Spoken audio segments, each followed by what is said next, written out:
Bagaimana jadinya jika dalam semalam, seorang pemuda miskin yang menggembala babi berubah menjadi seorang tuan muda yang mewarisi miliaran dolar. Kisah ini dimulai dengan adegan ketika kelompok pasar gelap mengirim orang untuk merebut tanah. Kebetulan sebidang tanah yang akan direnovasi ini milik keluarga HPHNG, seorang pemuda desa. Para anggota pasar gelap tidak peduli dengan teriakan para penduduk, mereka berupaya menghancurkan segalanya. Menyaksikan pemandangan ini, tuan muda Kim Tae-woo hanya tersenyum sinis. HPHNG dilempari Cat. Melihat hal itu ia marah dan menyerang, tetapi ia langsung dijatuhkan oleh seorang pengawal wanita. Pengawal wanita itu masih ingin memberi pelajaran tambahan kepada HPHNG, tetapi tuan muda Kim Tae-woo memberi isyarat untuk berhenti. Setelah itu mereka berdua naik mobil dan pergi. Tidak mau kalah, HPHNG dan kelompoknya merencanakan untuk menghadang jalan. Saat mobil mewah melaju kencang di jalan, tiba-tiba seorang pemuda melompat keluar dan berpura-pura jatuh. Melihat hal itu, Kim Tae-woo menyuruh pengawalnya untuk memeriksa. Pada saat itu juga, orang lain muncul dan melumpuhkan pengawal wanita itu, sementara HPHNG memanfaatkan kesempatan itu untuk melompat ke dalam mobil. HPHNG menyatakan bahwa ia tidak akan pergi kemana-mana, karena itu adalah tanah yang ditinggalkan oleh leluhurnya. Melihat tuan muda itu tidak menanggapi, HPHNG menoleh dan terkejut. Tuan muda Kim Tae-woo dan dirinya sangat mirip. Keduanya saling memandang dengan bingung, tanpa menyadari sebuah kontainer sedang melaju ke arah mereka. Tabrakan yang kuat membuat keduanya pingsan. Ketika siuman, HPHNG menyadari pemandangan di sekitarnya dihias dengan aneh. Ruangan seluas 1000 meter persegi itu sangat berbeda dengan rumahnya yang kecil. Selain itu, siapakah wanita cantik di depannya ini? Pihak lain mengira tuan muda itu berpura-pura dan langsung menamparnya karena sudah bermain tetapi tidak mau bertanggung jawab. Tepat ketika HPHNG meragukan hidupnya, sekelompok orang masuk dan memanggilnya tuan muda. Pada saat itu, sebuah pemikiran berani muncul di benak HPHNG. Mungkinkah ia diculik? Tidak bisa, babi-babi itu masih menunggunya di rumah. HPHNG tidak sempat berpikir dan langsung bangkit untuk melarikan diri. Ia berlari melewati koridor panjang dan akhirnya sampai di pintu depan. Siapa sangka, pintu itu terkunci. Saat berbalik, HPHNG melihat para pelayan membungkuk hormat padanya. Pengawal wanita itu juga muncul. HPHNG tidak bisa menahan diri untuk bertanya tentang keberadaan Kim Tae-woo yang membuat pengawal wanita itu bingung. Jelas-jelas dokter mengatakan kecelakaan itu tidak perlu dikhawatirkan, tetapi sekarang tuan muda itu bertingkah aneh. Pada saat inilah HPHNG menyadari bahwa ia telah tertukar. Ternyata di rumah sakit sebelumnya, keluarga Kim TH tidak peduli dengan benar atau salah dan ingin memindahkan Kim Tae-woo ke rumah sakit yang lebih mewah. Mereka tidak menyadari bahwa orang yang mereka bawa adalah HPHNG. Tepat ketika HPHNG bersikeras untuk pergi, ibu dan kakak tirinya, Kim Ho, muncul. HPHNG berniat untuk mengungkapkan kebenaran, tetapi kakaknya menyelipkan sebuah dokumen di tangannya yang harus ia tanda tangani. Ketika ia membukanya, yang menarik perhatian HPHNG adalah tulisan proyek pengembangan kawasan tanah Tanhi. Ini adalah tanah yang sangat ingin ia pertahankan. Mengapa ia tidak memanfaatkan ini untuk membatalkan rencana perebutan tanah? Seketika semua kata-kata sebelumnya ditarik kembali, HPHNG berpura-pura memegangi kepalanya dan berteriak kesakitan. Setelah semua orang pergi, HPHNG memanjakan dirinya sejenak. Sungguh, orang kaya tahu cara menikmati hidup, bahkan makanan pun disuapi dan dikelilingi oleh beberapa wanita cantik. Di sisi lain, tuan muda yang asli akhirnya siuman setelah beberapa waktu dalam keadaan kebingungan. Namun, ia bahkan tidak ingat siapa dirinya. Sementara itu, HPHNG dengan santai sedang bermain ketika gadis yang menamparnya sebelumnya mendekat, matanya menunjukkan ekspresi jijik. Ternyata gadis ini adalah Nona MKH, dan mereka berdua memiliki pertunangan. 3 bulan lagi mereka akan menikah, tetapi Kim Tae-woo terkenal sebagai pria yang playboy. Ia sering berselingkuh dengan wanita lain di luar, bahkan terang-terangan membuat MKH kesal. Hal inilah yang membuat MKH menamparnya tanpa ragu. Tanpa memberi waktu bagi HPHNG untuk sadar, MKH dengan cepat menetapkan 3 syarat untuk pernikahan mereka yang akan datang, dilarang terlibat dengan wanita lain, dan harus menjaga kesucian dirinya. Mendengar itu, HPHNG mengangguk setuju. Hal ini mudah. Siapa sangka setelah itu, pengawal wanita muncul dengan 2 celana bermotif bunga di tangannya. Hal ini membuat MKH salah paham dan langsung menendangnya dengan keras. Malam itu, HPHNG sedang tenggelam dalam ilusi tentang kesempatan mengubah hidupnya ketika tiba-tiba pengawal wanita itu muncul dengan pakaian seksi. Ketika ia sadar, ia mendapati lengannya telah dibengkokkan ke belakang. Ternyata itu semua hanya ilusinya. Dari luar, seorang pria bertopeng harimau masuk. HPHNG bahkan belum sempat mengerti apa yang sedang terjadi. Ia menebas secara acak. Untungnya pengawal wanita itu cekatan. Mereka berdua bekerja sama untuk mengusir pria licik itu. Karena tidak bisa melawan, pria bertopeng itu lari kembali dan melapor kepada Kim Ho. Ternyata, di balik wajahnya yang baik hati, ia diam-diam ingin merebut posisi Kim Tae-woo. Peristiwa pembunuhan barusan membuat HPHNG tidak bisa tidur, jadi ia memutuskan untuk melarikan diri dari tempat aneh aneh ini. Namun, pergi dengan tangan kosong tidak cocok sama sekali. HPHNG pun mengantongi emas, perak, dan permata di atas meja sebagai kompensasi lalu melarikan diri. Sayangnya, pengawal wanita itu dengan cepat mengunci pintu depan, menutup jalan keluarnya. Pada saat yang sama, di perusahaan Kim TH sedang diadakan rapat, tuan muda baru saja mengalami kecelakaan dan presiden sedang bertugas di luar negeri selama 3 bulan, membuat para pemegang saham gelisah. Memanfaatkan situasi yang kacau ini, seorang pejabat senior mengusulkan agar Kim Ho sementara mengambil alih perusahaan. Mendengar itu, paman VNG, seorang pemegang saham besar, langsung menentang dengan keras. Melihat penolakan pihak lain, ekspresi Kim Ho menjadi gelap. Ia mulai memanipulasi dan memaksa para pemegang saham untuk mengangkat tangan memberikan suara. Di bawah tekanan yang tidak terlihat, sebagian besar gemetar dan mengikutinya. Hanya paman VNG yang teguh dengan keputusannya. Untuk mengintimidasinya, Kim Ho memberinya proyek di Tanhi untuk diselesaikan. Sementara itu, HPHNG telah melarikan diri melalui pintu belakang lalu menyelinap ke dalam tong sampah agar tukang sampah mendorongnya keluar. Ia belum sempat bersukacita saat membuka tutup tong sampah. Ia bertemu dengan sekelompok pengawal. Saat ia tidak tahu bagaimana harus menjelaskan, sesosok tubuh ramping menarik perhatiannya. Wanita itu memperkenalkan dirinya sebagai VNG, dokter pribadi yang berspesialisasi dalam pengobatan penyakit mental. Alasan ia ada di sini adalah untuk menjalankan perintah dari ayah Kim Tae-woo. Tampaknya situasinya sudah di luar kendali. HPHNG kembali ke kamarnya dan menghubungi sahabat karibnya. Alhasil, ia dianggap menipu dan nomornya langsung diblokir. Saat HPHNG sedang marah, pintu tiba-tiba terbuka. VNG dengan menggoda mengatakan sudah waktunya terapi. Wanita itu dengan berani mendekati HPHNG. Ketika ia bangun keesokan harinya, ia mendapati dirinya berada di bak mandi. Ternyata semalam, HPHNG melarikan diri ke kamar mandi untuk menghindar. Ia bahkan menggunakan pancuran sebagai senjata untuk membela diri. Di bawah tatapan menyelidik dari pengawal wanita, VNG dengan santai menjelaskan bahwa itu hanyalah bagian dari metode terapi kejut psikologis. Setelah selesai berbicara, VNG langsung menyeret HPHNG untuk berpakaian rapi dan bersih. Pasalnya, hari ini ada pesta bangsawan. Begitu ia tiba, direktur anak perusahaan langsung berusaha menjilat HPHNG, menanyakan pendapatnya tentang proyek yang sedang ia pertimbangkan. Menghadapi mata yang penasaran, HPHNG hanya bisa merasa pusing. Situasinya kritis, untungnya MKH tepat waktu untuk menyelamatkannya. Sikapnya yang dingin dan pengetahuannya yang luas membuat HPHNG terpesona. Sementara itu, di tempat yang jauh dari kemewahan, tuan muda yang dulu kaya raya kini menjadi pemuda penggembala babi. Dibandingkan dengan HPHNG yang energik, Kim Tae-woo malah diam saja, membuat kekasih masa kecilnya tidak bisa tidak curiga. Kembali ke HPHNG, ia terpaksa didorong ke atas panggung untuk berpidato. Di hadapan ribuan pasang mata yang menatapnya,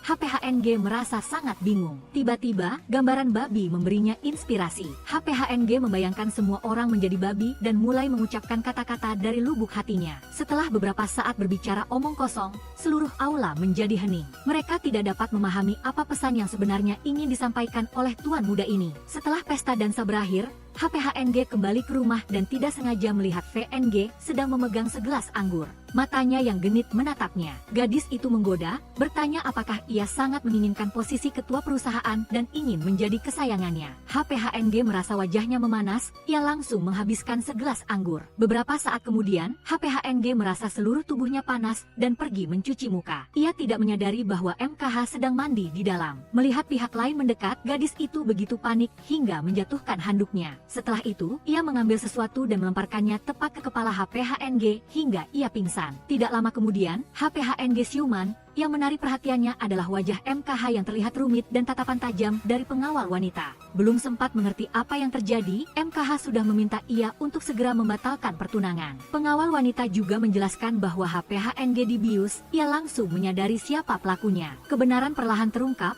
Ternyata VNG bukan hanya seorang dokter psikolog biasa. Ia adalah kartu andalan, mata-mata yang ditanamkan Kim Ho dengan lihai di sisi Kim Tae-woo. Tujuan akhir VNG tidak lain adalah untuk merebut dokumen rahasia dari tangan tuan muda Kim. Mendengar kabar bahwa VNG belum menyelesaikan tugasnya, Kim Ho mencengkram leher VNG, memerintahkannya untuk menggunakan segala cara, termasuk kemampuan hipnosis, untuk memaksa Kim Tae-woo menandatangani proyek itu. Sebelum membiarkan VNG pergi, Kim Ho juga memintanya untuk memakai sepatu hak tinggi dan secara tegas melarang Kim Tae-woo pergi ke perusahaan sampai ayahnya kembali. Di sisi lain, di kawasan ekologi, ILC mengajak Kim Tae-woo berkeliling untuk survei. Di mata orang-orang di sekitarnya, ia hanyalah seorang penggembala babi yang bodoh, tidak ada yang menonjol. Namun, hari ini, Kim Tae-woo yang benar-benar berbeda telah muncul. Ia menunjukkan sikap yang berwibawa, pemikiran pikiran yang tajam dari seorang pebisnis sejati. Ketika mencicipi daging panggang, ia berkomentar dengan halus tentang tingkat kematangan yang sempurna, rasa yang luar biasa, tetapi juga menunjukkan lubang yang serius dalam masalah keuangan. Kim Tae-woo menganalisis dengan jelas bahwa alasan omsetnya sedikit adalah karena lokasi restoran yang terlalu terpencil, ditambah biaya bahan baku dan perbaikan yang sangat tinggi. Komentar-komentar itu membuat ILC terkejut. Sebaliknya, kedua pemilik restoran menganggapnya berbicara omong kosong. Mereka dengan cepat melambaikan tangan, menyuruh ILC untuk segera membawa si bodoh ini pergi dari pandangan mereka. Meskipun ditolak dengan kasar, Kim Tae-woo tetap berusaha mengungkapkan pendapatnya. Jika kawasan ekologi ini tidak diperbaiki, cepat atau lambat akan bangkrut. ILC hanya bisa menggelengkan kepalanya dan menyarankan agar Kim Tae-woo kembali menanam sayuran dan menggembala babi saja. Sudah beberapa hari tidak melihat babi membuat HPHNG merindukan mereka. Ia pun mengusulkan kepada kepala pelayan untuk membangun kandang karena ia ingin memelihara babi. Tepat pada saat itu, VNG datang membawa dua metode terapi, yaitu hipnosis dan musik. HPHNG tidak tertarik dengan hal-hal yang rumit. Pada akhirnya ia tetap dipaksa untuk memilih satu buku tentang musik. Kepala pelayan mengerti maksudnya dan langsung memutar sebuah lagu. Di tengah alunan musik, VNG menarik tangan HPHNG dan menggoyangkan tubuhnya dengan lentur. Sayangnya,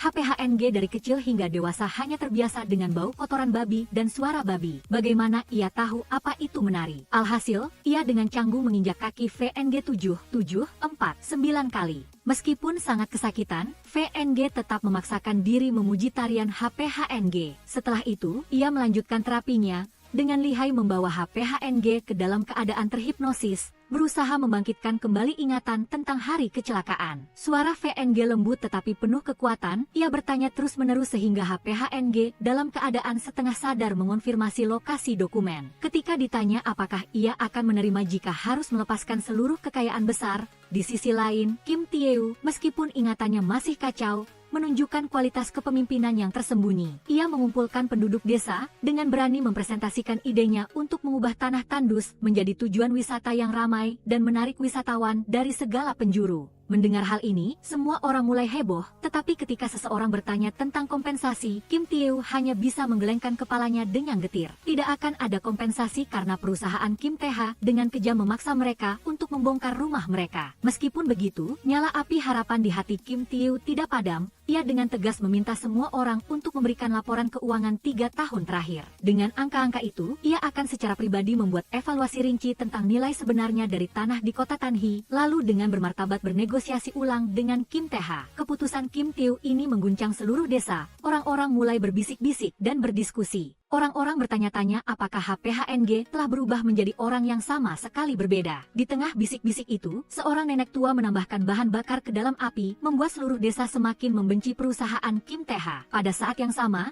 di kediaman keluarga M, Nona MKH sedang berdebat dengan ayahnya tentang pembatalan pertunangan. Di tengah situasi yang panas, sekretarisnya berlari dengan tergesa-gesa dan menyampaikan berita yang mengejutkan. Para lintah darat memaksa ayahnya untuk melunasi utangnya. Mendengar itu, ayahnya semakin marah. Setelah mengusir sekretarisnya, ia berbalik dan menatap putrinya dengan tatapan kecewa. Perusahaan sedang mengalami kerugian besar. Jika tidak bekerja sama dengan keluarga Kim, ia takut nama baik mereka tidak akan bisa dipertahankan. Selesai berbicara, ia memegangi dadanya, wajahnya pucat pasi lalu mengalami serangan jantung. Menyaksikan pemandangan itu, MKH dalam satu momen kelemahan menahan air mata, dengan enggan mengangguk setuju untuk menikah dengan Kim Tae-woo. Siapa sangka ketika sosok MKH menghilang, ayahnya langsung pulih, lalu mengambil naskah drama. Ternyata semuanya hanyalah akting. Tujuannya adalah untuk menyingkirkan si bodoh ini. Sementara itu, HPHNG sedang kebingungan mencari cara untuk menghadapi VNG. Hanya dengan sedikit kesalahan, satu tindakan ceroboh saja ia berisiko mengungkap identitasnya. Saat itu, jangankan menghentikan rencana pembelian tanah, bahkan untuk kembali ke perusahaan pun ia tidak punya muka lagi. Di tengah kebingungannya, MKH datang mencarinya dan meminta HPHNG menikahinya. HPHNG yang mendengarnya langsung bingung. Sebelumnya ia ingin membatalkan pertunangan, mengapa sekarang ia buru-buru ingin menikah dengan keluarga kaya? Ia hanya bisa tersenyum kaku lalu dengan lihai mengalihkan topik pembicaraan ke kontrak proyek pengembangan kawasan tanah Tanhi.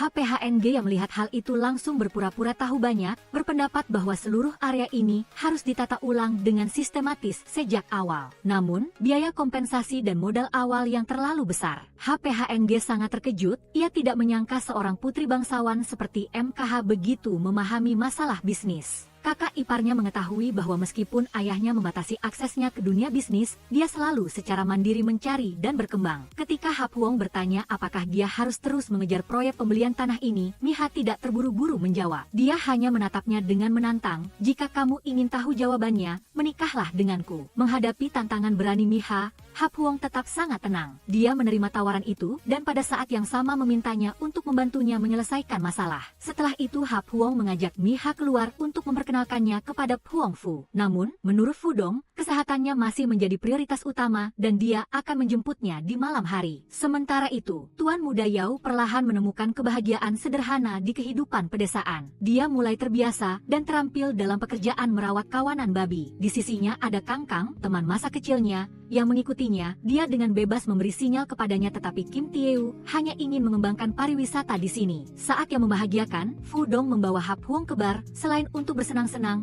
juga untuk membangkitkan stimulasi yang tertidur di dalam dirinya. Hap Huong yang naif tidak tahu, dia menari dengan antusias. Ketika minum dia merasa ada sesuatu yang salah, lalu pergi ke kamar mandi. Di luar, Kim Tae-woo juga datang ke sini untuk melayani demi sepotong roti. Entah mengapa suasana menjadi ramai dan berisik, membuatnya merasa sangat akrab. Tepat pada saat itu, Miha keluar mencari Hap Huong dan secara tidak sengaja bertemu dengan Kim Tae-woo. Dia mengenali bahwa itu adalah dia, tetapi bau di tubuh Kim Tae-woo agak aneh, lalu dia menyuruhnya untuk segera kembali. Kim Tae-woo tidak mengerti apa-apa ketika tiba-tiba terdengar teriakan minta tolong. Tanpa ragu, Miha menerjang masuk, tangannya memegang kamera untuk merekam gambar sekelompok orang kaya yang menindas seorang gadis lemah. Melihat pihak lain tidak hanya tidak takut tetapi juga melakukan hal yang berlebihan, Miha mengungkapkan identitasnya. Awalnya mengira Tuan Muda Bo akan mundur, dia malah mendorongnya ke bawah. Dengan suara menghina dia berkata bahwa grup Mi sudah tidak ada lagi. Apakah dia tahu siapa dia sehingga berani berbicara? Tepat ketika dia hendak bergerak, Hap Huong muncul tepat waktu. Hanya dengan beberapa gerakan dia membuat kerumunan orang merangkak di bawah. Tuan Muda Bo yang merasa tidak adil menelepon ayahnya untuk mengadu, tetapi Hap Huong merebutnya dan mengatakan sesuatu. Segera, pria itu dimarahi habis-habis hingga terpaksa meminta maaf kepada Hap Huong. Setelah hukumannya memuaskan, Hap Huong merangkul bahu Miha dan pergi dari tempat kejadian. Ketika mereka keluar, Miha masih bertanya tentang luka Hap Huong. Dia dengan acuh tak acuh menjawab bahwa dia sekuat kerbau. Pada saat yang sama, dia menasihatinya untuk lebih berhati-hati, jangan pernah sendirian menghadapi bahaya seperti itu lagi. Nasihat itu, meskipun sedikit kering, membuat hati Miha tidak bisa tidak bergetar. Sebuah perasaan haru dan terima kasih menyelinap. Setelah itu Hap Huong berjalan ke konter pembayaran, dia tidak menyadari Kim Tae-woo sedang berada di belakangnya. Tepat pada saat itu, Kim Hao juga datang ke sini untuk bermain,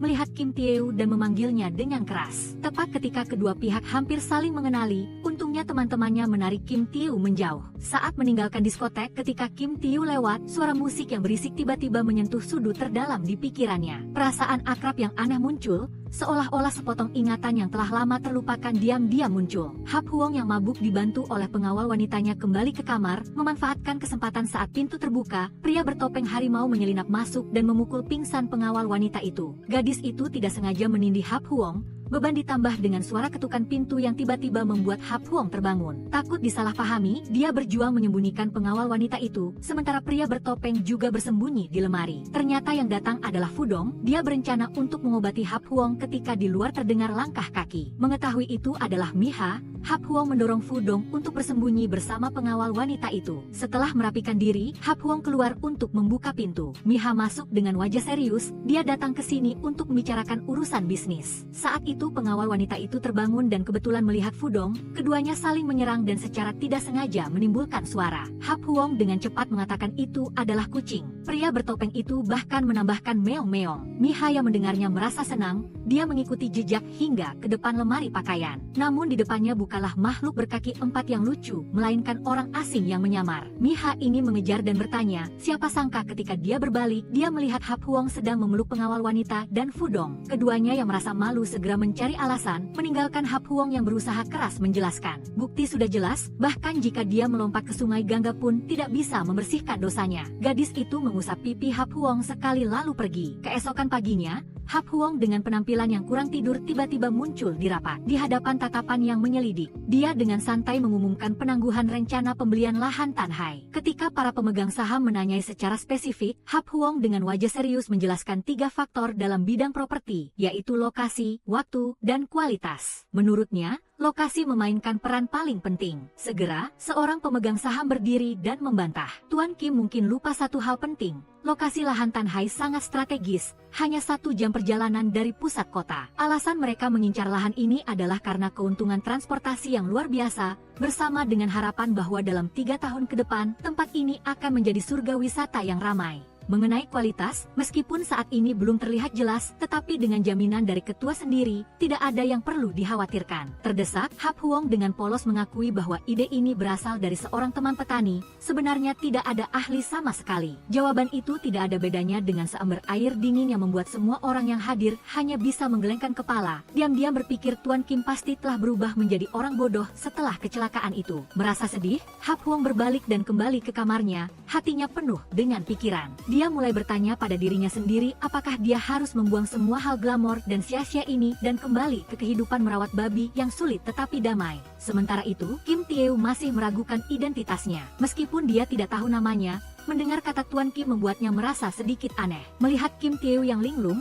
Hang Ha menyelipkan permen lollipop ke tangannya seolah-olah untuk menyemangati. Pada saat yang sama, Mi-ha juga menyadari suasana hati Hap Huong. Melihat dia ingin tahu, Hap Huong juga sedikit santai dan mencurahkan isi hatinya. Dia menyalahkan dirinya sendiri karena tidak berguna. Selain banyak uang juga banyak kebiasaan buruk. Hap Huong juga menyebut Kim Hao, seseorang yang hanya tahu bagaimana mengandalkan ayahnya yang seorang ketua untuk menyombongkan diri di depan orang lain. Mi-ha sedikit mengernyit, bukankah ayah Kim Hao adalah ayahnya? Hap Huong dalam kebingungan tidak sengaja mengatakan bahwa ayahnya membesarkannya tidak berbeda dengan memelihara babi. Mendengar itu, Mi-ha mulai curiga. Dia mengajukan serangkaian pertanyaan sulit tentang Kim Tae-woo. Benar saja, dia tidak bisa menjawab satu pun dengan benar. Merasa akan terbongkar, Hap Huong beralasan bahwa dia menderita amnesia karena kecelakaan. Namun Mi-ha tidak bodoh, dia mengakui bahwa dia sudah tahu sejak awal bahwa dia bukan Kim Tae-woo. Mi-ha menunjukkan serangkaian ketidaksesuaian, celah dalam perilakunya, dan menegaskan bahwa Kim Tae-woo bukanlah orang yang pemalu dan lemah seperti Hap Huong. Ketika Mi-ha mengancam akan melaporkannya ke polisi, Hap Huong panik dan segera berlutut untuk menjelaskan bahwa dia tidak berniat menyamar, tetapi orang lain yang salah mengira dia sebagai Kim Tae-woo. Mengetahui bahwa Kim Tae-woo masih di Tanhai, Mi-ha berencana pergi menemui ayah Kim Tae-woo untuk menjelaskan semuanya. Namun, Hap Huong segera menghentikannya. Dia menganalisisnya dengan jelas. Tujuan Mi-ha adalah menikahi Kim Tae-woo untuk menyelamatkan warisan keluarga, sedangkan tujuannya adalah untuk menghentikan rencana pembelian tanah di Tanhai. Sementara itu, Kim Tae-woo saat ini sangat mungkin mengalami amnesia atau lebih buruk lagi menjadi vegetatif. Yang paling penting, dari apa yang dia ketahui, Kim Tae-woo tidak pernah berniat menikahi Mi-ha. Kata-kata analisis yang belak-belakan itu membuat Mi-ha tidak bisa tidak ragu. Setelah beberapa pertimbangan, akhirnya demi masa depan perusahaan keluarga, dia memutuskan untuk menawarkan kontrak pernikahan dengan 3 syarat yang sangat ketat. Pertama, tidak boleh ada hubungan suami istri sama sekali. Kedua, tidak boleh merusak reputasi keluarga Mi. Dan ketiga, harus menggunakan identitas Kim Tae-woo saat ini untuk membantu bisnis keluarganya. Hap Huong setuju tanpa ragu, tetapi juga memiliki satu syarat, yaitu Mi-ha harus sepenuhnya mendukungnya untuk menjadi pewaris sah grup Kim Tae. Hanya dengan begitu dia bisa menghentikan rencana pembelian tanah Tanhai. Sejak saat itu, hubungan kerja sama rahasia secara resmi dimulai. Agar semuanya berjalan lancar, Mi-ha terpaksa menjadi guru, siang dan malam membimbing Hap Huong untuk belajar dengan cepat keterampilan yang diperlukan untuk menjadi pewaris sejati. Sementara itu, grup Kim Tae masih mengumumkan rencana konstruksi di daerah Pasar Tanhai. Langkah ini tidak berbeda dengan tusukan pisau di hati penduduk setempat. Melihat Kim Tae-woo masih lemah, Hang Ha membawanya ke tempat yang hanya mereka berdua tahu. Di tengah keheningan, Hang Ha mengenang kenangan manis tentang keluarga, tentang ayahnya yang telah meninggal. Seorang ayah yang meskipun tidak meninggalkan warisan besar untuk anak-anaknya, telah mengabdikan seluruh hidupnya. Mengabdikan seluruh hati dan jiwanya pada peternakan babi sederhana, yang pernah menjadi seluruh dunianya dan juga seluruh masa kecil Hap Huong. Itu membuat dia menjadi kuat dan ulat. Yang tidak diketahui Kang Kang adalah bahwa orang yang berdiri di depannya sekarang bukan lagi Hap Huong yang dulu. Dia adalah seorang Kim Tae-woo dengan ingatan yang kosong. Hanya tersisa fragmen-fragmen kabur tentang pesta-pesta dan minuman yang merusak, pesta mewah, villa-villa megah, dan barisan mobil super mahal. Kang Kang menyadari dan menunjuk rumah kayu yang berkilauan. Setiap kali tahun baru Imlek, dia akan datang ke sini untuk menari. Mengenai anggur, itu adalah milik bersama, dan kendaraannya adalah mobil tua ini. Akhirnya tunangan adalah dia, Kang Kang. Di sisi lain, Miha mencurahkan seluruh energinya untuk melatih Hap Huong. Dari sikap, gerakan, cara berpakaian, cara berjalan hingga pengetahuan bisnis yang rumit, semuanya diajarkan dengan cermat. Namun, memasukkan pengetahuan ke dalam kepala seorang peternak babi yang terbiasa dengan cangkul dan bajak sepertinya tidak mudah sama sekali. Hap Huong sering tertidur di tengah pelajaran, sulit baginya untuk menyerap istilah-istilah dan angka-angka kering yang harus dimiliki seorang pengusaha. Setelah beberapa waktu berlatih keras, akhirnya pertukaran identitas yang spektakuler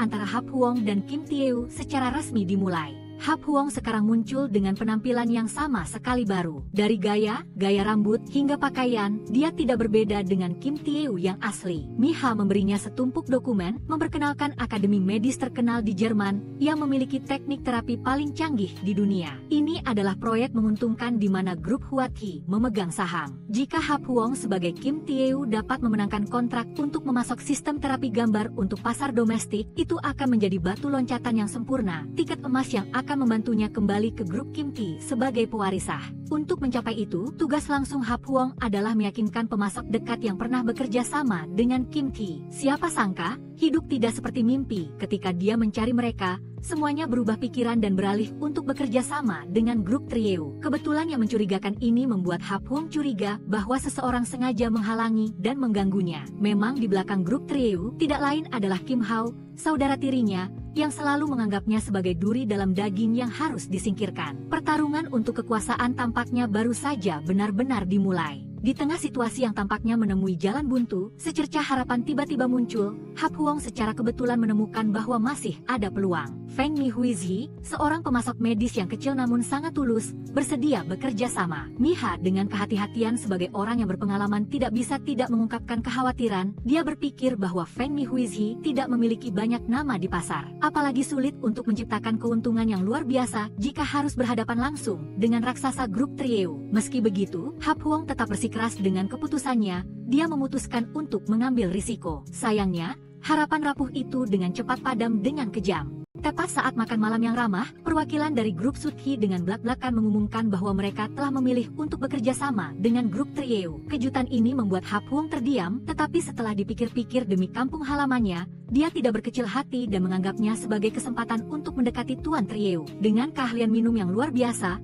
Hap Huong dengan cerdik membuat Tuan Tae-woo mabuk berat dengan tujuan untuk mengorek informasi, mencari tahu alasan sebenarnya di balik kegagalan yang menyedihkan ini. Ketika anggur sudah merasuk, Tuan Tae-woo mulai mengoceh, mengucapkan kata-kata yang penuh dengan ejekan. Dia membual bahwa semua komponen perusahaannya adalah barang asli, diimpor dari luar negeri, dan pada saat yang sama menyiratkan bahwa peralatan medis Feng Mihuizhi hanyalah barang palsu dan berkualitas rendah. Jika grup Suthi berani memilih untuk bekerja sama dengan mereka, maka seluruh proyek hanya akan menghasilkan tumpukan besi tua, tidak lebih. Mendengar kata-kata merendahkan itu, Hap Huong tetap berwajah tenang, tanpa sedikit pun terpengaruh. Dia selalu memiliki rasa hormat khusus untuk merek-merek domestik, dan pada saat yang sama dia tahu betul bahwa Feng Mihuizhi sengaja dicemarkan nama baiknya oleh pesaingnya, yang merusak reputasinya. Dalam hati, barang buatan Vietnam tidak hanya menjamin kualitas yang stabil, tetapi juga berkontribusi untuk menyeimbangkan harga pasar, membawa manfaat praktis bagi konsumen domestik. Kata-kata Hap Huong yang tulus dan belak-belakan secara tidak sengaja menyentuh tempat yang tepat, membangkitkan empati yang mendalam dari Nona Sut Hien Ha. Sebelumnya, Miha dengan kejelian dan ketangkasannya telah berhasil memahami hal ini, sehingga membantu Hap Huong menyusun strategi serangan yang sangat efektif.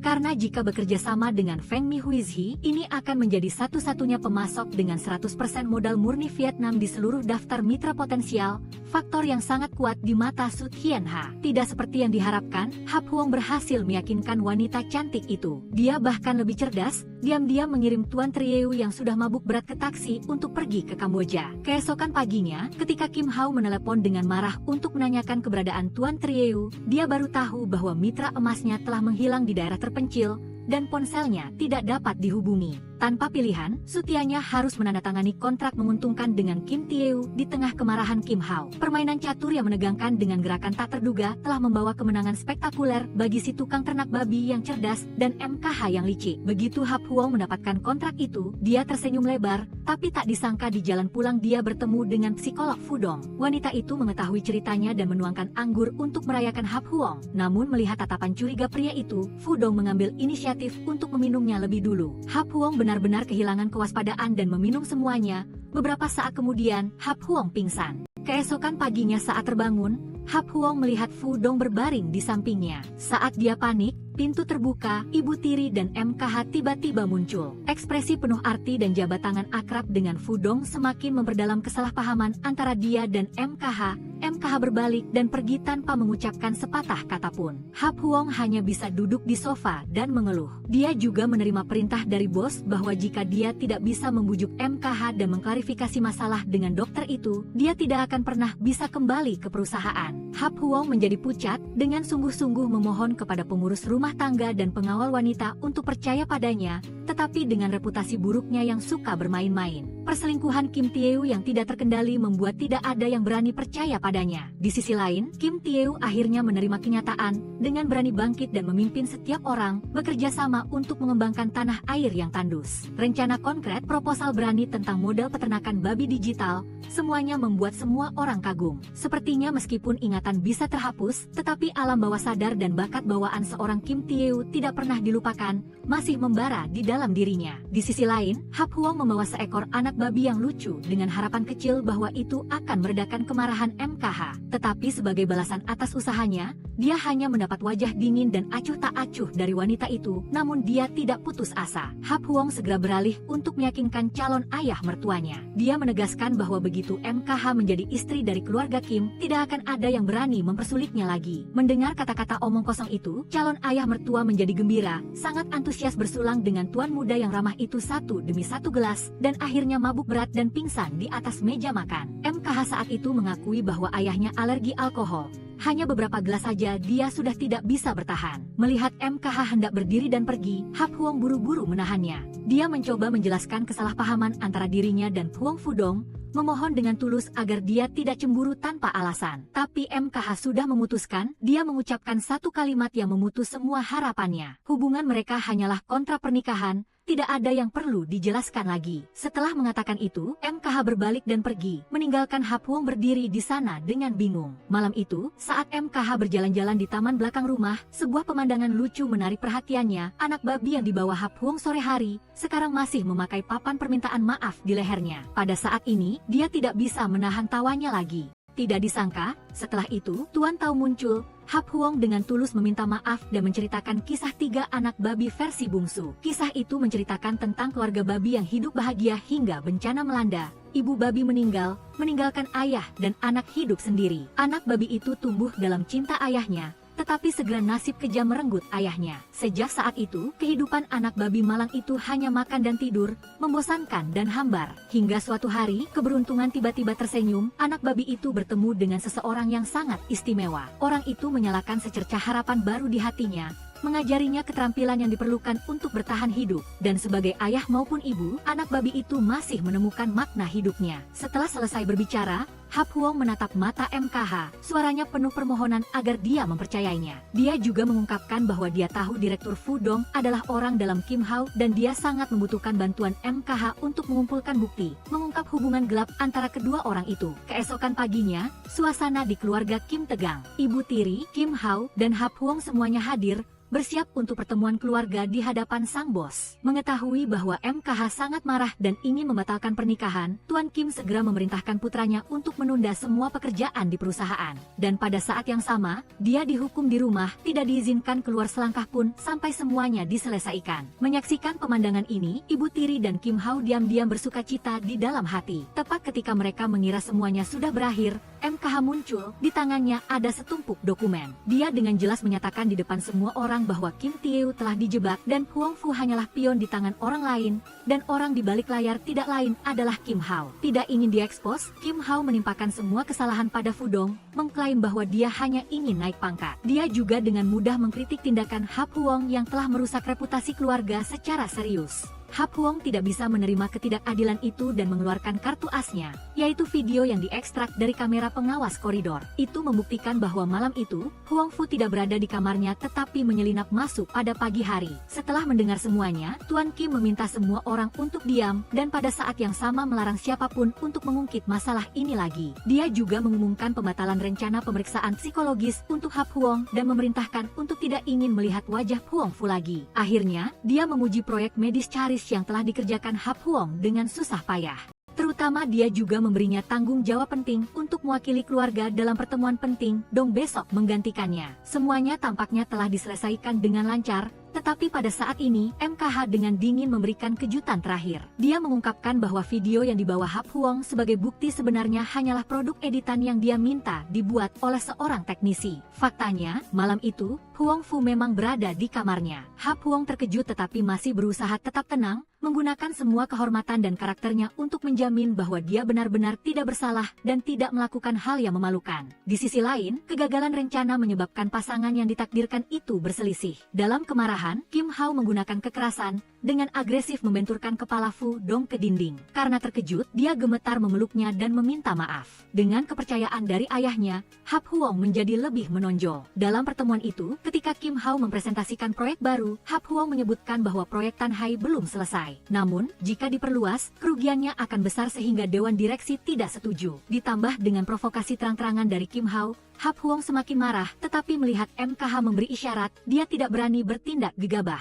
Jadi Hap Huong mengajukan diri untuk bertanggung jawab atas proyek baru Kim Hao, yang membuatnya kesal dan segera memanggil anak buahnya ke area Tan Hai untuk membuat masalah. Benar saja, tak lama kemudian di hot search ramai diberitakan bahwa area hiburan Tan Hai menjual anggur palsu, dan Kim Tae-woo yang datang setelah mendengar berita itu juga tertangkap kamera. Ide ekspansi sebelumnya pupus, kasus ini muncul dan mempengaruhi proses pengenalan pelanggan kepada warga. Kim Hao juga menonton siaran langsung, melihat wajah yang sangat mirip dengan Kim Tae-woo dan segera menyuruh orang untuk menyelidikinya. Sementara itu, Hap Huong yang sedang bersantai juga melihat berita itu, lalu menyamar dan pergi ke area Tan Hai dan menjelaskan semuanya kepada teman dekatnya. Hap Huong yakin kakak Kim Hai akan datang ke sini untuk mengkonfirmasi, jadi dia meminta temannya untuk pergi ke sekolah Kim Tae-woo. Dia sendiri meyakinkan penduduk desa bahwa akan ada tamu yang datang, dan pada saat yang sama meminta mereka memanggilnya dengan nama Kim Tae-woo. Tidak lama kemudian mobil Kim Hai tiba, dan penduduk desa dengan gembira menyambutnya. Hap Huong terpaksa menjadi pemandu wisata untuk memperkenalkan segala sesuatu di sekitarnya kepada Kim Hai. Sementara pemilik kedai kopi menerima Kim Hai, Hap Huong juga bertemu dengan MKH dan teman dekatnya. Hap Huong khawatir tentang keberadaan Kim Tae-woo, tetapi temannya meyakinkannya bahwa dia telah membawanya pergi jauh, tetapi tidak disangka, setelah itu, lawan muncul di depan matanya. Melihat itu, temannya langsung memukul Kim Tae-woo hingga pingsan,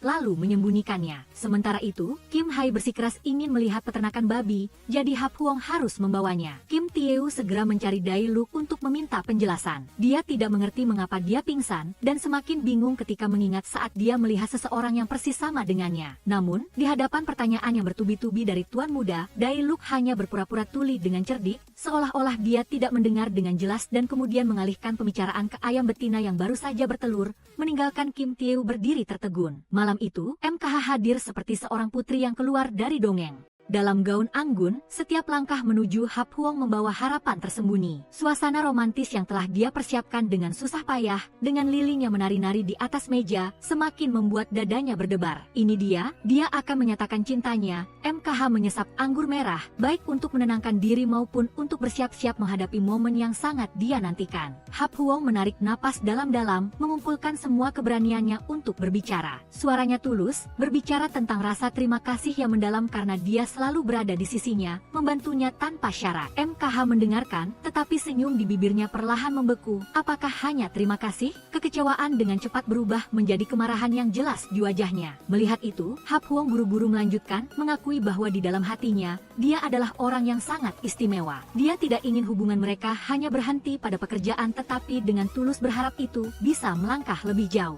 Jantung MKH sekali lagi berdebar kencang. Ini dia, momen manis itu tepat di depan mata. Tetapi kemudian mimpi itu hancur. Alih-alih pernyataan cinta atau kotak beludru merah yang Hap Huong berikan dengan hikmat adalah seekor babi. Kemarahan meledak, MKH berbalik dan pergi tanpa mengucapkan sepatah kata pun. Gerakannya yang tiba-tiba membuat babi itu ketakutan, buru-buru melarikan diri.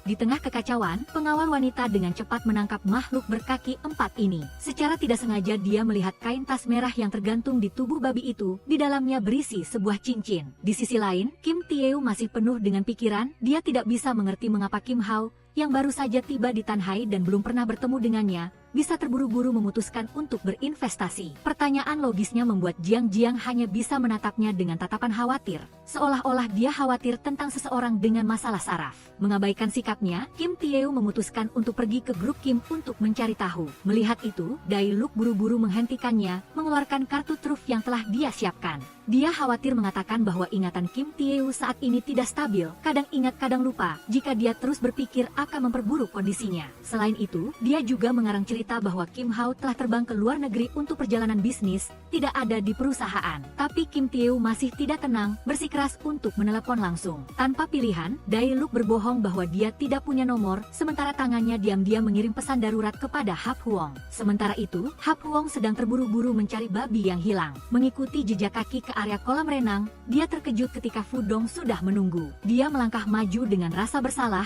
mengakui bahwa apa yang dia lakukan semuanya karena dipaksa. Ibunya berada di ruang perawatan intensif, dan Kim Hao menggunakan itu untuk mengancamnya. Namun, Hap Huong hanya menganggap dia sedang berakting lagi. Setelah gagal dengan jebakan kecantikan, sekarang beralih ke jebakan penderitaan. Dia menantang, jika dia benar-benar menyesal, lompatlah ke kolam. Tidak ada yang menyangka, Fu Dong tidak ragu sedetik pun, langsung melompat meskipun dia terus mengatakan dia tidak bisa berenang. Tindakan drastis itu membuat Hap Huong tertegun, lalu dia juga langsung melompat untuk menyelamatkannya. Setelah susah payah menarik Fu Dong ke daratan, dia baru menyadari bahwa anting favoritnya telah jatuh. Melihat ekspresi putus asa wanita itu, Hap Huong kembali menyelam ke dalam air untuk mencarinya. Tanpa diduga, sesuatu menggigit kakinya. Melihat Hap Huong dalam bahaya, Fu Dong melompat ke bawah untuk menyelamatkannya. Ketika dia berhasil membawa Hap Huong ke daratan, dia memastikan bahwa gigitannya disebabkan oleh ular, jadi dia membungkuk untuk menyedot darah beracunnya. Hap Huong terharu sekaligus tidak bisa menyembunyikan sedikit celaan.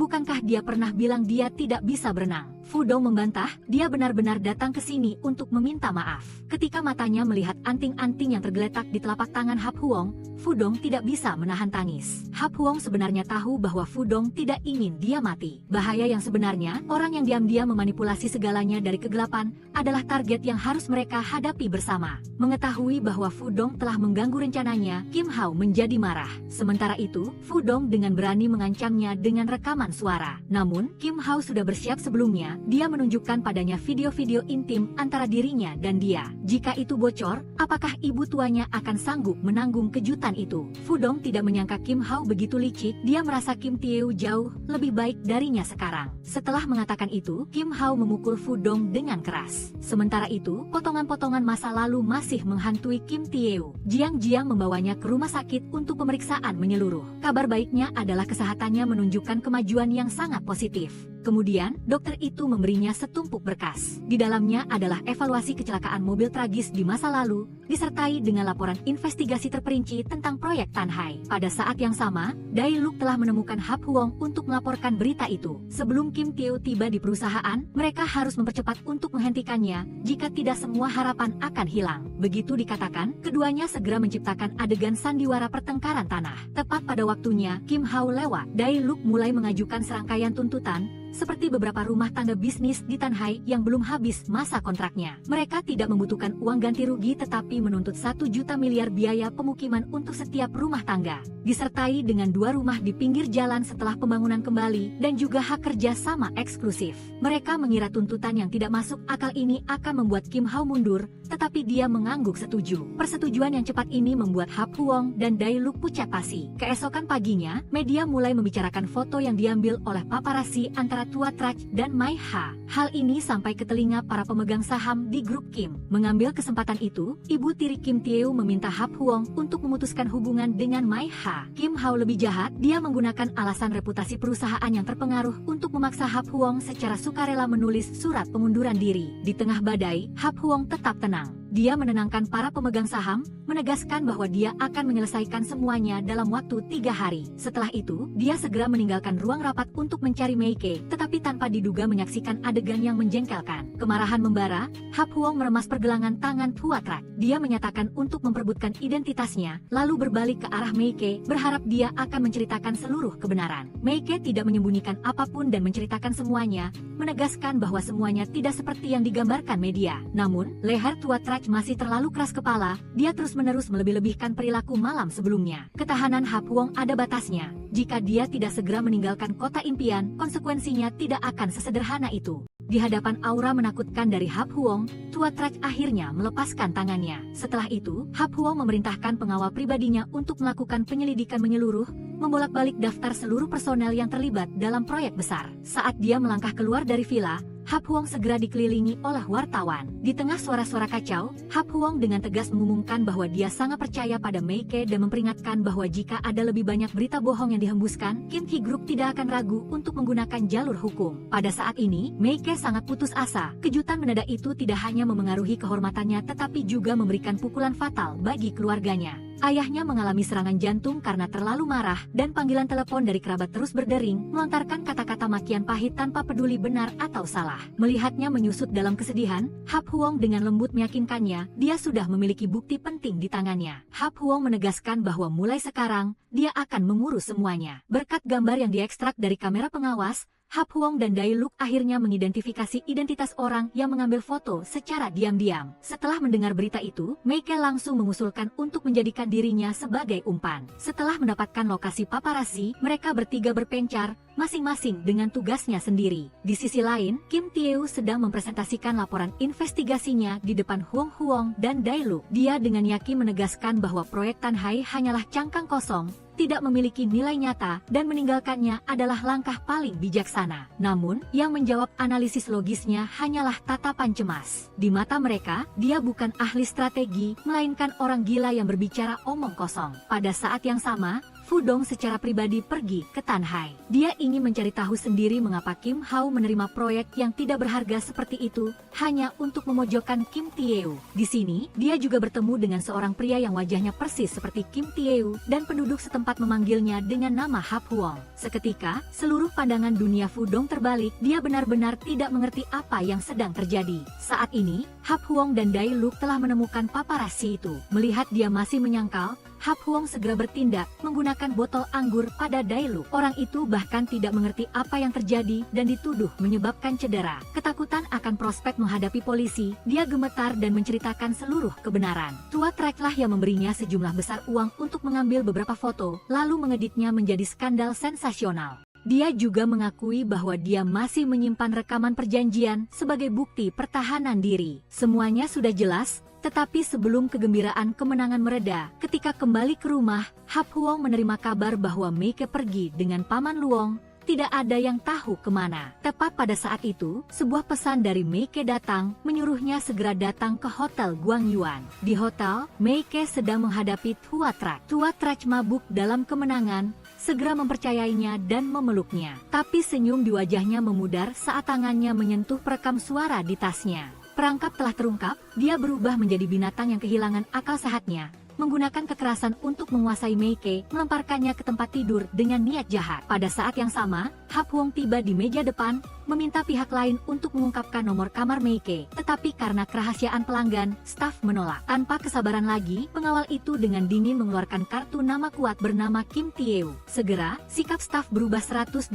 derajat, dia buru-buru memimpin mereka masuk. Di dalam ruangan, tamparan panas berulang kali mengenai wajah Mei Ke. Tua Trach telah sepenuhnya berubah menjadi binatang, menggeramkan ancaman yang mengerikan. Tepat pada saat yang paling mengerikan, ketika dia hendak melakukan kejahatan, pintu terbuka. Hap Huong memberikan pukulan dahsyat pada Tua Trach, lalu mengungkap hal-hal kotor yang telah dia lakukan. Setelah memberikan beberapa pukulan lagi, Hap Huong baru berbalik ke arah Mei Ke, yang langsung menangis di pelukannya. Hap Huong dengan lembut memeluknya erat, berbisik meyakinkannya bahwa dia tidak akan pernah meninggalkannya lagi. Ketika kembali, melihat memar di tubuhnya, Mei Ke tidak bisa menahan rasa sedihnya. Dia menyuruhnya untuk tidak pernah bertindak impulsif seperti itu lagi. Dai Luk juga merasa tidak adil untuk Mei Ke, jadi dia berencana untuk mengunggah rekaman itu ke internet, tetapi Hap Huong menghentikannya. Dalam rekaman, hanya nama Hoang Tanhan yang disebutkan. Ikan besar Kim Hao masih aman bersembunyi di kegelapan. Untuk menjatuhkannya, mereka membutuhkan bukti langsung. Tepat pada saat itu, Fu Dong muncul.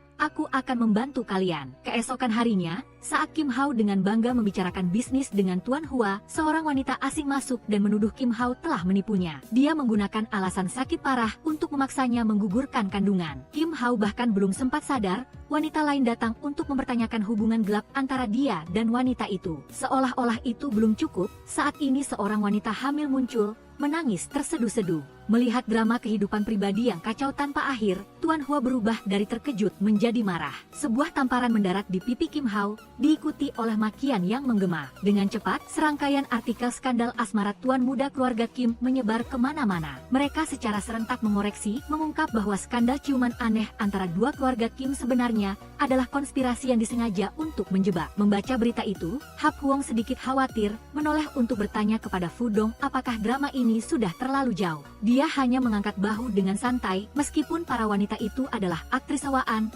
setiap detail yang mereka ceritakan adalah kebenaran. Dia telah menyelidiki dan beberapa korban nyata bersedia bersaksi jika diperlukan. Mendengar ini, beban di hati Hap Huong terangkat. Ketika badai mereda, Mei Ke mendatangi Hap Huong, dengan canggung memberinya permen lollipop sebagai ucapan terima kasih. Tindakan kecil itu sudah cukup untuk membuat Hap Huong terdiam. Momen ini seperti saat dia masih kecil, ketika seorang gadis kecil memberinya sesuatu. Mendengar itu, mata Mei Ke sedikit bergetar. Hap Huong mengandalkan itu untuk menebak bahwa orang itu adalah dia, lalu diam-diam berpikir bahwa mulai sekarang dia tidak akan membiarkan apapun menyakitinya lagi. Di sisi lain, peristiwa ini secara tidak sengaja terhubung dengan ingatan Kim Tae-eu. Melihat ke bawah kecatatan, dua nama Kim Hao dan Kim Tae-eu terlihat jelas. Dia menatap bayangan dirinya di cermin, pecahan-pecahan masa lalu tiba-tiba kembali. Mungkinkah dia adalah Kim Tae-eu yang sebenarnya? Fu Dong juga mengatakan terus terang bahwa dia sudah tahu segalanya. Hap Huong bukanlah putra kaya yang sebenarnya. Barang berharga yang terbuang di Tanhai,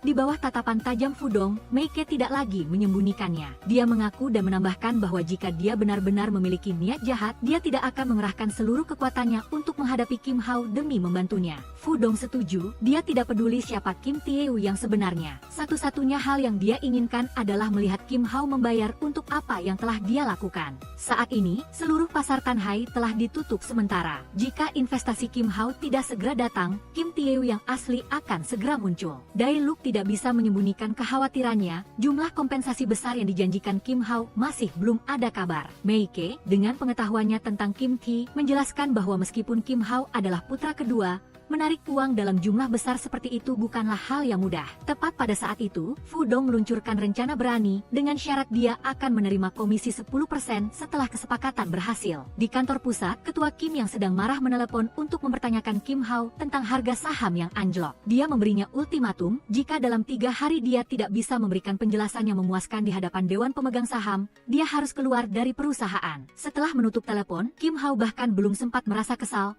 seorang karyawan membawakan kartu undangan. Tepat pada saat itu, Hap Huong muncul, berpura-pura secara tidak sengaja mengambilnya dan mengatakan undangan itu salah kirim. Dia menjelaskan bahwa ini adalah acara lelang amal yang diselenggarakan oleh ayah Mei Ke, kesempatan emas untuk memoles kembali nama dan menyelamatkan citra. Seketika, mata Kim Hao berbinar, dia melihat jalan keluar dan sangat antusias untuk berpartisipasi. Dengan cepat, lelang amal dimulai. Kim Tae-eu juga datang, tetapi segera dihentikan oleh barisan pengawal karena tidak memiliki undangan. Tepat pada saat itu, ayah Mei Ke muncul, mengira calon menantunya ceroboh dan lupa membawa kartu undangan. Tanpa sedikit pun keraguan, dia dengan gembira memberikan kartunya sendiri agar mereka berdua bisa masuk. Saat masuk ke dalam, dia sedikit terkejut melihat Hap Huong telah berganti pakaian yang sama sekali berbeda dari saat di luar, tetapi kemudian dengan cepat menerimanya. Saat itu, Kim Hao, yang sangat menginginkan kesempatan untuk membersihkan namanya, menawar 500.000 yuan untuk patung katak palsu. Saat tiba giliran guci tua yang rusak, Hap Huong menyela dan menaikkan harga menjadi 2 juta yuan. Karena sifatnya yang kompetitif, Kim Hao menaikkannya menjadi 3 juta, dan akhirnya berhasil mendapatkan banyak barang. Total kerugiannya mencapai 10 juta, dan semuanya disaksikan oleh Kim Tae-eu yang berdiri di luar. Dia melihat pencuri identitasnya yang sedang bersenang-senang, dipuji oleh semua orang, dan dadanya terasa terbakar. Tapi dia tahu sekarang bukan saatnya. Malam itu, setelah rencana berhasil dengan sempurna, seluruh kelompok berkumpul untuk minum dan merayakan. Alkohol membuat percakapan semakin ramai, dan mereka memutuskan untuk bermain truth or dare. Ketika giliran Hap Huong, Dai Luk memberikan syarat untuk mengurutkan 3 gadis di sini di dalam hatinya. Tanpa ragu sedikit pun, Hap Huong memilih Mei Ke sebagai yang pertama. Tetapi ketika ditanya tentang posisi kedua, dia tiba-tiba memanggil nama babi kecil daging babi yang membuat semua orang bingung, tidak mengerti siapa itu. Setelah selesai makan, Hap Huong berjuang untuk memapah setiap gadis ke kamar istirahat. Namun, saat dia membantu pengawal wanita yang jatuh di lantai, wanita itu mengira dia memiliki niat jahat dan memberinya tendangan memutar. Teriakan Hap Huong membangunkan ketiganya, dan dalam keadaan setengah sadar, mereka melihat Hap Huong sedang merapikan dasinya. Tanpa perlu menilai benar atau salah, ketiganya secara bersamaan menyerbu dan memukuli Hap Huong habis-habisan. Di sisi lain, potongan terakhir dari ingatan Kim Tae-woo yang hancur juga terpasang pada tempatnya. Dia dan Hap Huong mengalami kecelakaan dan orang-orang salah mengenali mereka di rumah sakit. Tetapi pertanyaan terbesar masih ada. Mengapa Hap Huong memasukkan identitasnya? Rencana apa yang diatur antara dia dan penduduk Tanhai? Kim Tae-woo mengingat setiap tatapan, setiap tindakan mereka, itu sama sekali tidak ada perhitungan tetapi begitu tulus hingga menyentuh hati. Mungkin mereka juga hanya korban,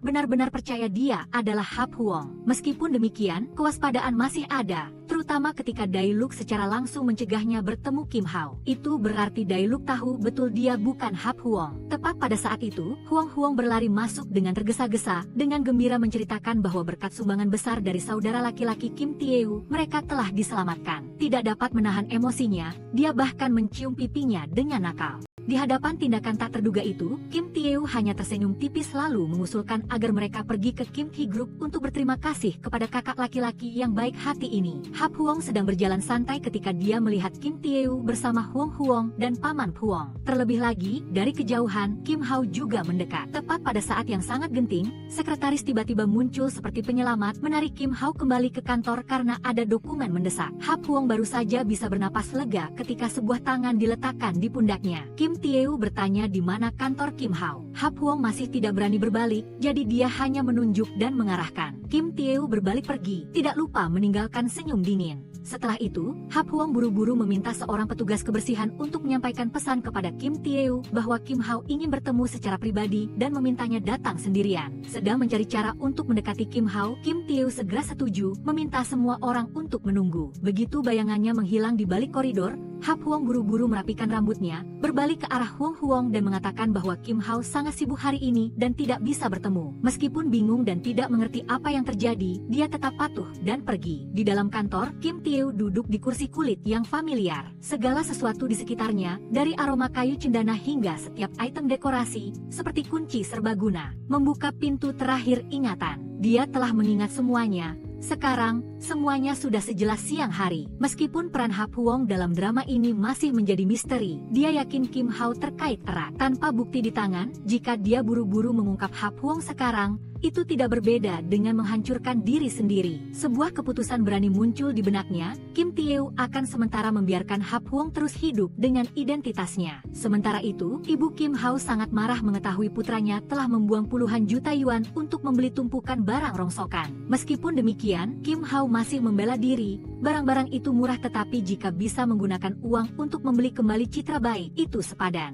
Terdengar masuk akal, ibunya baru mereda lalu mengumumkan berita penting. Asosiasi Dagang Kiling yang bergengsi telah datang ke kota impian. Ketua telah memutuskan untuk membiarkan Kim Tae-woo mewakili perusahaan untuk hadir. Dia menekankan bahwa jika bisa berteman dengan Chan Lan, itu akan menjadi langkah besar. Mendengar ini, wajah Kim Hao menjadi gelap. Kemarahannya kembali membara ketika dia menyadari bahwa setiap peluang menggiurkan selalu jatuh ke tangan Kim Tae-woo. Sementara itu, rencana Hap Huong telah dimulai. Dia memegang perutnya, wajahnya mengerut seolah-olah akan mati, dan buru-buru meminta izin untuk pergi ke kamar kecil.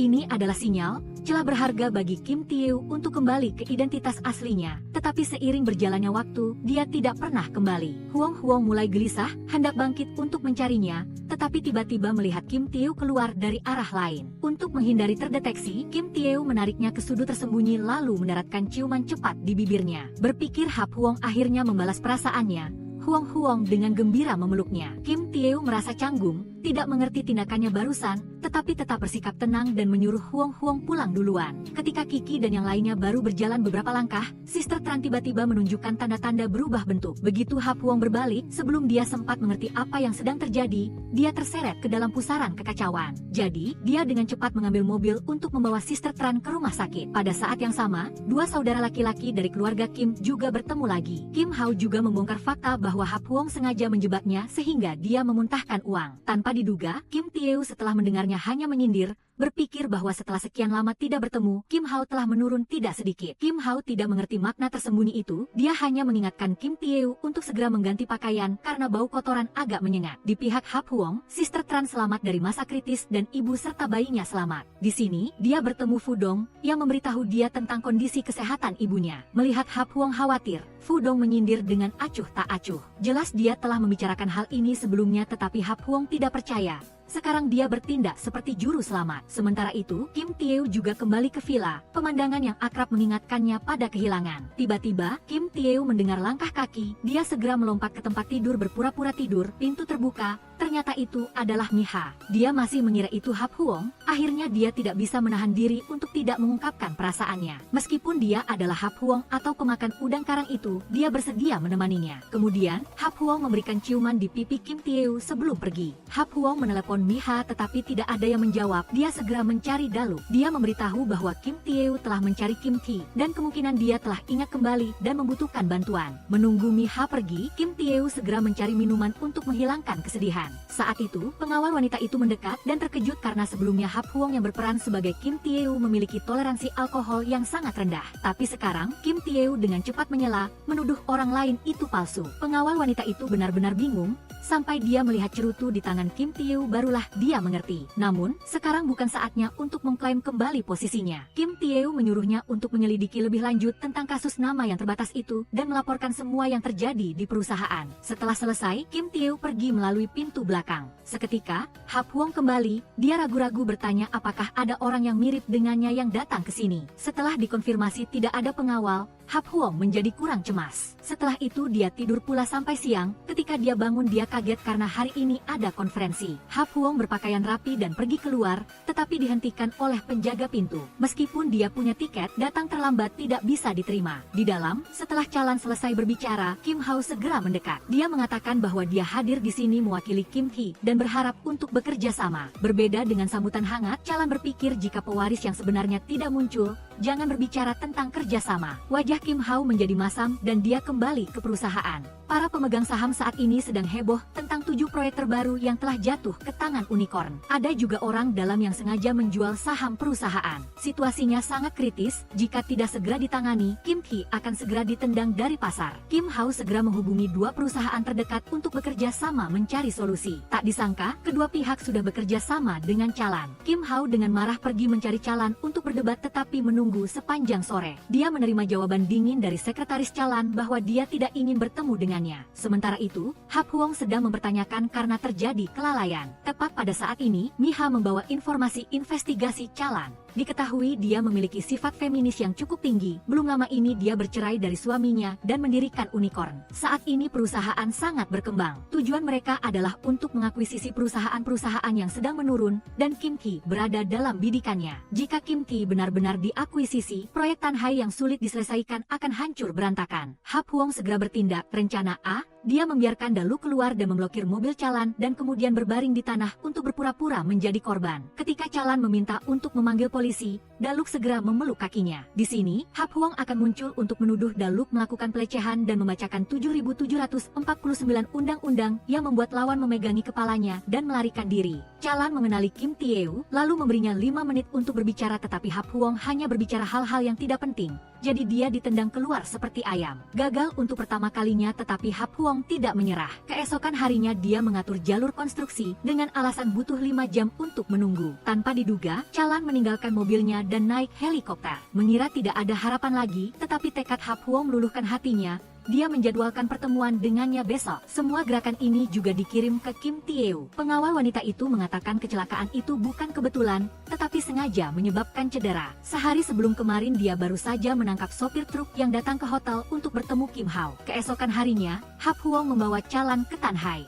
Dia menunjuk pada ayah dan anak yang sedang bermain, menyentuh hati nuraninya. Jika tempat ini diakuisisi untuk renovasi, tidak hanya mereka akan kehilangan tempat tinggal, tetapi keluarga kecil itu harus pindah dan tinggal di kota. Tidak peduli seberapa besar kompensasi yang diberikan, akan sangat sulit untuk mengelola hidup. Sang ayah mungkin tidak dapat meluangkan waktu bersama anaknya karena beban. Lebih baik kedua belah pihak bekerja sama untuk mengembangkan, membuat tempat ini semakin membaik dari hari ke hari. Dia percaya bahwa begitu mereka berusaha, mereka akan menuai kesuksesan. Seperti yang diharapkan, Chalan tersentuh dan mengatakan dia butuh waktu untuk berpikir. Pada saat yang sama di Tanhai, baru-baru ini Kim Tae-woo tiba-tiba menghilang membuat Kiki sangat khawatir. Dia mencari-cari di sekitarnya, secara tidak sengaja menemukan papan informasi rinci. Di sisi lain, asisten melaporkan kepada Kim Hao bahwa semuanya telah diselesaikan. Ternyata sebelumnya, Kim Tae-woo dan asistennya secara tidak sengaja bertemu dengan sekelompok orang yang dikirim oleh Kim Hao. Asisten Din-min telah melenyapkan Kim Tae-woo, sementara asisten wanita itu diikat. Namun, pada konferensi pers terbaru, Kim Tae-woo tiba-tiba muncul. Ini menimbulkan kecurigaan pada Kim Hao. Jika Kim Tae-woo sudah mati, siapa orang itu? Mengingat perilaku aneh Hap Huong sejak dia bangun, Kim Hao dengan cepat menebaknya. Sementara itu, kepala pelayan menyampaikan kabar baik kepada Hap Huong. Ketua mengetahui berita bahwa putra kesayangannya berhasil bekerja sama dengan Chalan, jadi dia kembali ke negara dari luar negeri. Begitu dia naik mobil, Daluk menelepon untuk memberitahu bahwa Kiki sudah tahu segalanya dan sedang bersiap untuk mencarinya. Terlebih lagi, Kim Tae-woo telah menghilang. Hap Huong membawa kecemasan ke Kim Tae. Pada saat ini, Kim Hao tidak lagi berpura-pura dan membongkar identitas asli Hap Huong. Tetapi berkat usaha Hap Huong, Chalan setuju untuk bekerja sama dengan Kim Tae. Kim Hao mengancam nyawa pengawal wanita itu untuk memaksa Hap Huong mengatakan apa yang dia inginkan. Benar saja, Hap Huong begitu bertemu dengan ketua, dia beralasan bahwa karena kasus nama yang terbatas itu, kesehatannya masih buruk, dan ingin menyerahkan tanggung jawab Kim Tae kepada Kim Hao. Ketua sangat menghargai putranya ini, tanpa ragu dia setuju. Begitu Kim Hao berkuasa, dia ingin mengakuisisi Tanhai, dan mengatakan bahwa Hap Huong menggantikan Kim Tae juga bagus, sehingga tidak akan ada lagi yang menghalangi jalannya. Hap Huong menjadi pucat pasi tetapi tidak bisa berbuat apa-apa, hanya bisa melihat lawan pergi dengan puas. Dalam kesedihan, Hap Huong mencari kedai minuman, tanpa diduga kelompok Daluk segera datang untuk menginterogasinya, berpikir bahwa dia melupakan mereka setelah menjadi kaya. Kiki dengan sedih bertanya kepada Hap Huong tentang keberadaan Kim Tae-woo. Tidak ada jawaban, dia pergi dengan sedih. Miha menyadari bahwa Hap Huong sangat mabuk, dia mengira dia stres karena pernikahan yang akan datang. Tanpa diduga, Hap Huong terang-terangan mengatakan ingin membatalkan pernikahan. 3 klausul telah menjadi kenyataan, jadi sekarang tidak ada lagi ikatan di antara mereka. Miha setelah mendengarnya pergi dengan tenang, dia berpikir dalam hati bahwa dia bodoh karena terlalu berharap pada hubungan ini. Di tengah jalan, sebuah bayangan hitam muncul di depannya. Hap Huong setelah mengatakan kata-kata itu juga sama sakitnya, tetapi dia harus melakukannya jika dia tidak ingin Miha terlibat. Tanpa diduga, sesaat kemudian, Hap Huong menerima panggilan dari Kim Hao. Dia mengancam Miha ada di tangannya. Jika dia ingin Sandra dibebaskan, dia harus menyerahkan saham keluarga Mi kepadanya. Hap Huong merasa ada yang tidak beres dan segera berlari mencari Miha. Tetapi yang dia temukan hanyalah ponselnya. Kehabisan akal, Hap Huong mencari Tuan Mi. Yang mengejutkan, meskipun Hap Huong berbicara dengan gagap dan mencurigakan, Tuan Mi tetap memberikannya saham dengan alasan mereka akan menjadi keluarga, mereka harus saling percaya. Setelah mendapatkan saham, Hap Huong sangat menyesal tetapi untuk menyelamatkan Miha dan pengawal wanita itu, dia harus melakukannya. Hap Huong mengikuti petunjuk Kim Hao untuk bertemu dengan bawahannya dan memberikan saham, kemudian pihak lain mengirim draft lokasi Sandra. Tanpa diduga, itu adalah jebakan, Hap Huong segera berlari ke tempat Kim Hao untuk menginterogasi. Saat ini dia sedang menikmati makanan dengan gembira. Melihat Hap Huong datang, Kim Hao mulai bersemangat, mengatakan makanan di piring adalah daging babi panggang yang pernah Hap Huong sebutkan. Hap Huong menyadarinya dan segera menangkap lawannya, tetapi Kim Hao lebih cepat dan menekannya ke meja. Ketika Hap Huong menyebut polisi, dia mencibir dan mengatakan orang yang mencuri malah berteriak. Jika mereka mengetahui Hap Huong memasukkan identitas Kim Tae-woo, bisa jadi dia yang akan masuk penjara. Hap Huong sangat marah tetapi tidak bisa berbuat apa-apa. Setelah melarikan diri, dia berjalan dengan putus asa ke Tanhai. Sayangnya tempat ini juga tidak lagi ramai. Nenek yang dekat dengan Hap Huong juga sedih mendengar berita itu, namun tidak rela melihat Hap Huong putus asa. Hap Huong memberikan kekuatan tambahan untuk Hap Huong.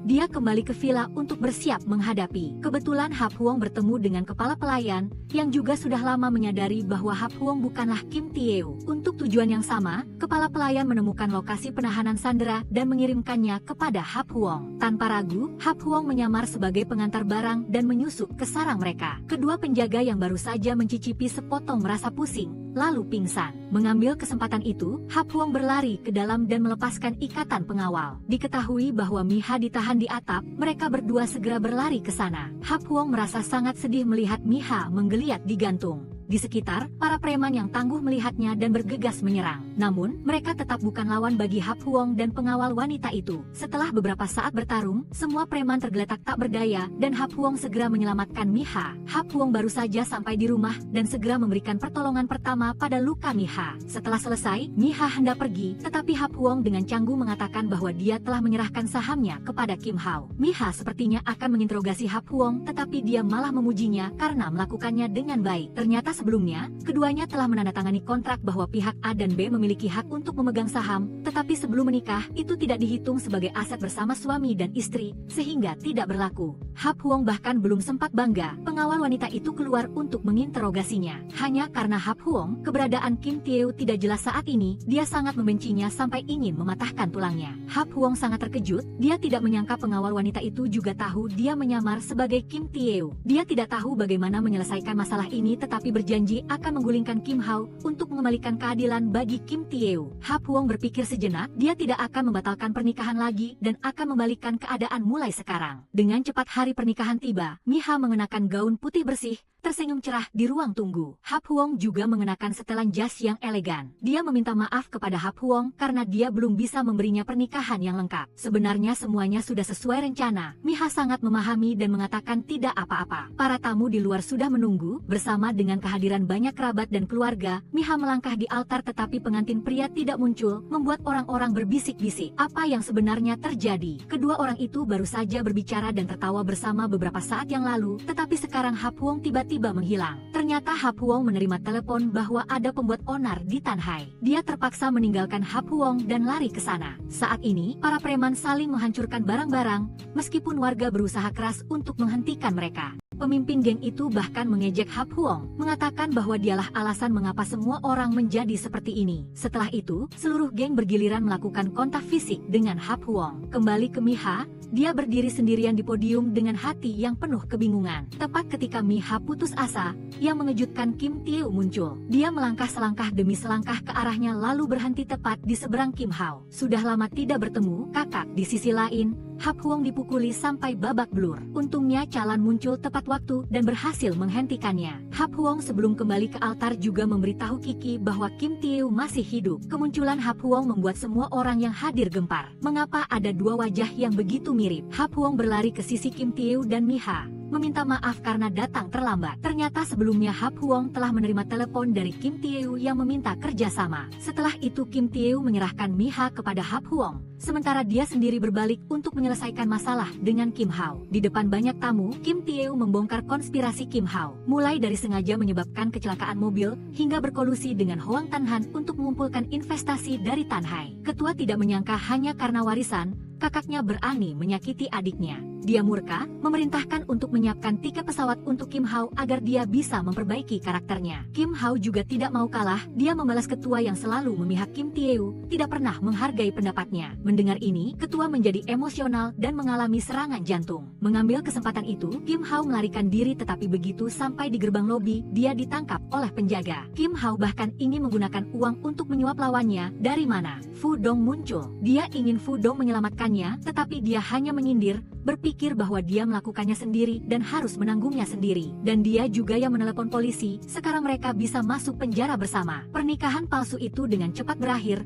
Hap Huong duduk sendirian di sudut. Tepat pada saat ini, Miha mendekat. Melihat itu, Hap Huong segera berdiri. Sekarang dia tidak lagi harus hidup di bawah identitas orang lain. Hap Huong merasa lega tetapi juga takut hubungannya dengan Miha akan berakhir. Tanpa diduga, wanita itu malah meminta cincin pertunangan darinya. Hap Huong mengerti dan segera mengobrak-abrik sakunya, tetapi tidak menemukannya. Saat dia bingung, pengawal wanita itu muncul dengan kantong kain merah. Apakah dia mencari ini? Hap Huong dengan gembira mengambilnya. Di dalamnya berisi cincin yang dulu dia gantung di babi panggang. Hap Huong dengan tulus mengungkapkan perasaannya. Maukah kamu menikah denganku? Miha sudah menunggu hari ini sejak lama. Dia segera mengangguk. Sesaat kemudian, keduanya tenggelam dalam sisa rasa ciuman yang manis. Di akhir film, Tanhai ditingkatkan menjadi area wisata dan pusat perbelanjaan. Sementara itu, Kiki karena telah merebut hati Kim Tae-woo, selangkah demi selangkah menjadi nyonya rumah. Hap Huong dan Miha juga kembali untuk tinggal di sini, tempat yang sederhana namun penuh cinta.